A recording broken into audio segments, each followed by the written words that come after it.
and it's never like a huge amount of problem that people have. Like 99.99% of the time, everybody's completely okay with everything.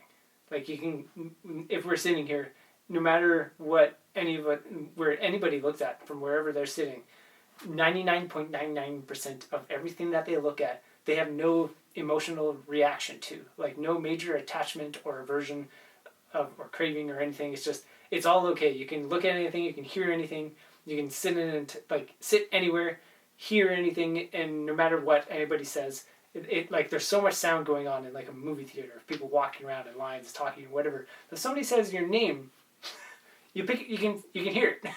If you see something that like someone you recognize or someone you have any form of attachment to, or like a character from some story you like, or like an item that you recognize, it's the same way of like if you get a car, you'll start to recognize your own car everywhere, like when other people have that car, and just those little things that you're attached to, and then all of the rest of it you're totally okay with. It's just that tiny like 1% that's wrong. And the same goes for the body.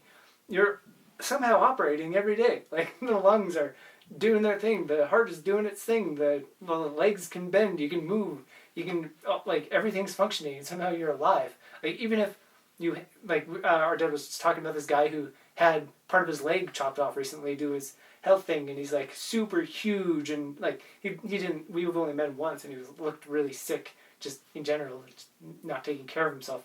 But somehow, even despite how poorly he's taking care of himself, he's still able to like sit at a table with us and talk, and is cognizant and all that other stuff. Like most of him is working, and then that little tiny bit does all of the issues for any individual.